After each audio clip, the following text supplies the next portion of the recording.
selection হয়তো মোৰ বহুত ভাল লাগি আছে যেহেতু আমি এই অসমৰ পৰা ৰাজস্থানলৈ গৈছিলো তাতে খেলিছো খেলা তাতে সিলেকশন পাইছো ইণ্ডিয়ান টিমৰ ইণ্ডিয়ান হৈ আমি ডুবাইত খেলিব যাম তাতে খেলিছো বহুত কেইটা টিম আহিছে কিন্তু আমি অসমৰ পৰা দুগৰাকী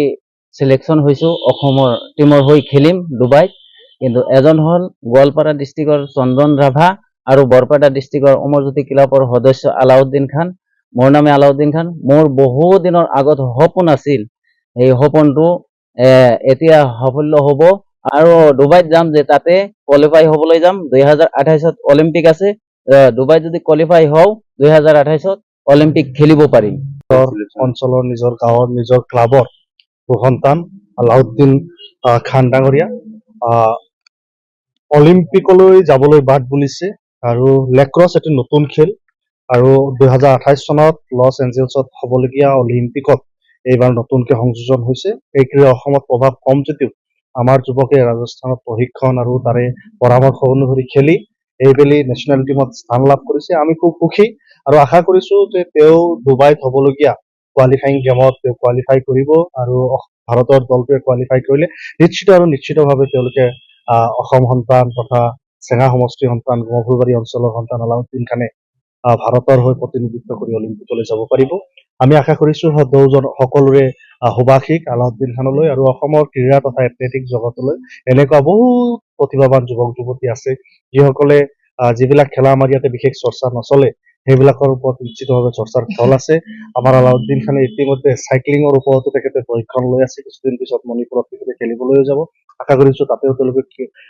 পাওক কৃতকাৰ্যতা পাওক পূৰ্বতে আলাউদ্দিন খানে কিক বক্সিং বা অন্যান্য এলাইড গেমছসমূহৰ সৈতে জড়িত আছিল আৰু ক্ৰীড়াৰ ক্ষেত্ৰত তেখেতৰ যি ৰাপ তেখেতৰ যি ইচ্ছা যুৱ প্ৰজন্মক আগুৱাই লৈ যোৱাৰ যি স্পৃহা আৰু সকলোখিনি এতিয়া আলাউদ্দিন খানক চাই আদৰ্শ হ'ব আলাউদ্দিন খান আৰু আজি যিসকল অন্ততঃ লেক্ৰছক গম পাই থকা নাই বুজি থকা নাই জানি থকা নাই দুদিন পিছত নিশ্চিতভাৱে উজলি উঠিব আলাউদ্দিন খান অলিম্পিকক প্ৰতিনিধিত্ব কৰিব এনেকুৱা এটা ভিতৰুৱা প্ৰান্তীয় অঞ্চলৰ ল'ৰা তেতিয়া সকলোৱে নিশ্চিতভাৱে গৌৰৱান্বিত কৰিব আমি সকলোৰে দোৱা প্ৰাৰ্থী আশীৰ্বাদ কামনা কৰিছো আলাউদ্দিন খানলৈ যাতে লছ এঞ্জেলছত হ'বলগীয়া অলিম্পিকত ভাৰতৰ হৈ প্ৰতিনিধিত্ব কৰিব পাৰে হয় আমাৰ আজি এটা গৌৰৱৰ দিন আমি গমাফুলবাৰী অমৰজ্যোতি ক্লাবৰ অমৰজ্যোতিয়ান হৈ আমি বহুত গৌৰৱান্বিত হৈছো কাৰণ আমাৰ আলাউদ্দিন খান আমাৰ ক্লাবৰে সদস্য তেওঁ ৰাজস্থানত ইতিমধ্যে হৈ যোৱা লেক্ৰছ সিনিয়ৰ চেম্পিয়নশ্বিপ যিটো আছিলে নেশ্যনেল গেমছ তাতে 2024-25ৰ যিটো কম্পিটিশ্যন আছিলে কম্পিটিশ্যনত তেওঁলোকে ভাল খেল প্ৰদৰ্শন কৰিছে তাৰপিছত সেই কম্পিটিশ্যনৰ পৰা তেওঁলোকক সিলেকশ্যন কৰা হৈছে আমাৰ অসমৰ পৰা যিকেইজন খেলুৱৈ তাতে খেলিবলৈ গৈছিল তাৰে ভিতৰত দুইজন ল'ৰাই আমাৰ নেশ্যনেল জাতীয় দলত মানে স্থান পাবলৈ সক্ষম হৈছে এই জাতীয় দলত স্থান পাইছে আমাৰ গোৱালপাৰাৰ চন্দন ধাবা বুলি ল'ৰা এটা আৰু আমাৰ বৰপেটা জিলাৰ আমাৰ গৌৰৱ আমাৰ গমাফুলবাৰী অমৰজ্যোতি ক্লাবৰ সদস্য আলাউদ্দিন খান তেওঁ বাছনি হৈছে আৰু এটা ভাল খবৰ তেওঁলোকে ডুবাইলৈ খেলিবলৈ যাব ডুবাইত তেওঁলোকক তাৰমানে